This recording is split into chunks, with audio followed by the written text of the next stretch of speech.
Ezúttal egy hagyományos tojásdíszítési technikával ismerkedünk meg, ez pedig az írókázás, vagy más néven viaszleolvasztásos technika. Az írókázásnak a lényege, hogy folyamatosan melegen tartjuk a viaszt, az íróka segítségével megrajzoljuk a mintát, ez rögtön kihűl a tojás felületén, beletesszük a festékbe, ahol megírókáztuk, ott nem fogja be a festék, száradás után pedig leolvasztjuk róla a viaszt. Így tulajdonképpen a viasz alatt, alól rajzolódik ki a mintánk. Ez egy kitakarásos, egyszerű batik technika. A legfontosabb eszközünk az íróka. Nagyon sokféle írókát használtak az asszonyok, amit helyenként hívtak gicének, gicának, kesicének, de a legáltalánosabb neve az íróka.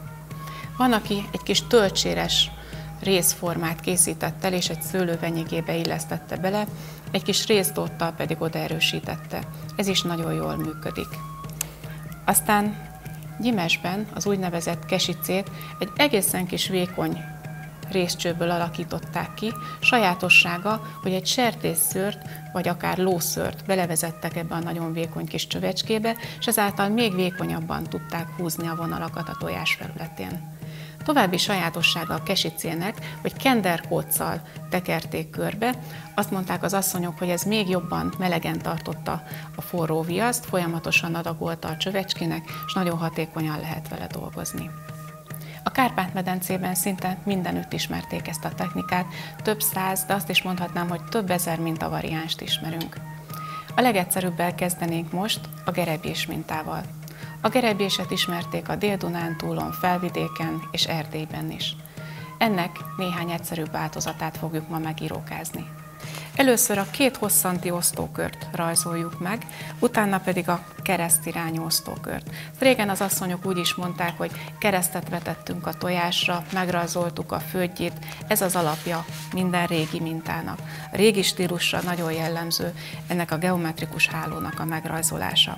Nagyon sokféle mintaváltozata van ennek a gerebjésnek is. Gyakori a tojásdíszítmények között a különböző tavasszal búvó növények, vagy éppen jelképesen, hogy nem csak tavasszal, hanem örök életre utalásként az örök zöldek, mint például a fenyőág gyakran jelenik meg kiegészítő díszítményként. És itt a végén pedig egy barkaágas változatot láthatunk. Kiválasztottuk a gerebjés mintát, jöhet az osztóköröknek a megrajzolása. Nekem már egy modern írókám van, golyóstól végéből alakítottuk ki. A golyót ki lehet csípni kis harapófogóval, és gyönyörűen átjárja a csövecskét a meleg mélyviasz. A tojás felső búbjánál szoktam kezdeni az osztókör megrajzolását. Nagyon fontos, hogy az alkarunkat, könyökünket kitámasszuk, leginkább az asztal felületén, és miközben magam felé döntöm és húzom az írókát, a másik kezemben a tojást is forgatom. Természetesen az a cél, hogy ahonnan elindultam, oda érkezzek vissza. Nagyon szép, szimbolikus ez az osztókör is, hiszen egy kört rajzolunk a tojásra. Maga a tojás formája is leginkább egy körhöz hasonlít, ezért is a tökéletességnek a szimbóluma. Elejét és végét nem ismerjük, önmagába tér vissza, ezért is lehetett isteni szimbólum. Mi most főtt tojással dolgozunk, technikailag ez könnyebb is, főleg gyerekek kezéből nem esik ki olyan hamar, mint egy kifújt tojás, másrészt pedig sokkal inkább hagyományt követő főtt tojással dolgozni. A húsvéti tojásnak éppen az volt a lényege, hogy az ételszentelés után ezt aztán közösen elfogyasztották. Húsvét hétfőn pedig természetesen a locsoló legények ajándéka volt a főtt, írókázott, mintázott hímes tojás. Az udvarló legény kapta a legszebb mintákat, és jellemzően több tojást is kapott. Általában párosával adták, 2-4 tojást is kaphattak a legények. Tehát meghúztuk a két hosszanti osztókört, meghúztuk a felezőt, azaz keresztet vetettünk a tojásra, megrajzoltuk a földjét. Ezután következik az egyik negyedcikkelyben a választott mintánk, azaz a gerebjének a megrajzolása. 5 ágú kis gerebjét rajzolunk, emlékeztet az 5 ujjunkra, a tenyérre.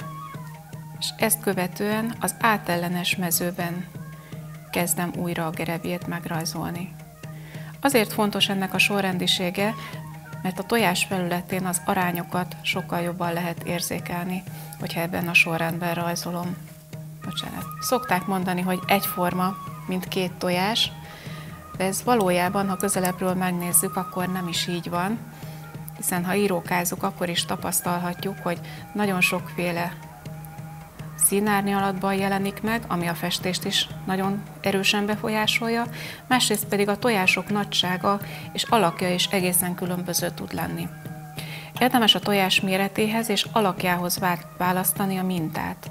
Nagyon fontos, hogy meleg legyen a méhviasz, amivel dolgozunk, ezért nem úgy használom az írókát, mint egy ecsetet, hogy belemártom és már húzom ki belőle és rögtön rajzolom a mintát, hanem egy ideig benn kell tartani az íróka fejét a méhviaszban, hogy mindig egyenletesen meleg legyen.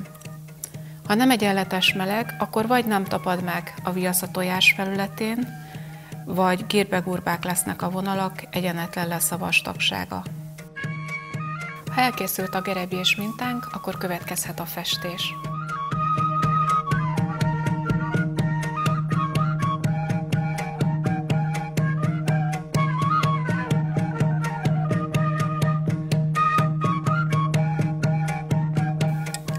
Kanállal kiemeljük, aranyosan mutat a gerebjés minta a piros színű háttérben. Hiszen ez a technika lényege, hogy ahol megírókáztuk a tojást, ott nem fogja be a festék. Alaposan meg kell, hogy száradjon, utána következik majd a viasz leolvasztása.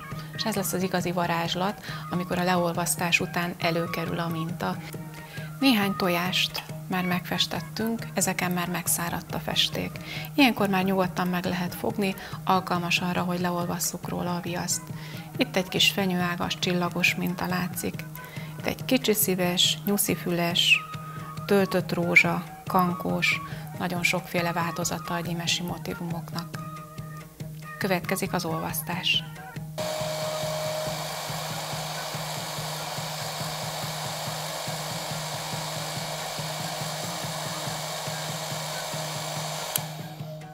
Elkészült az első egyszerű mintás írókás tojásunk.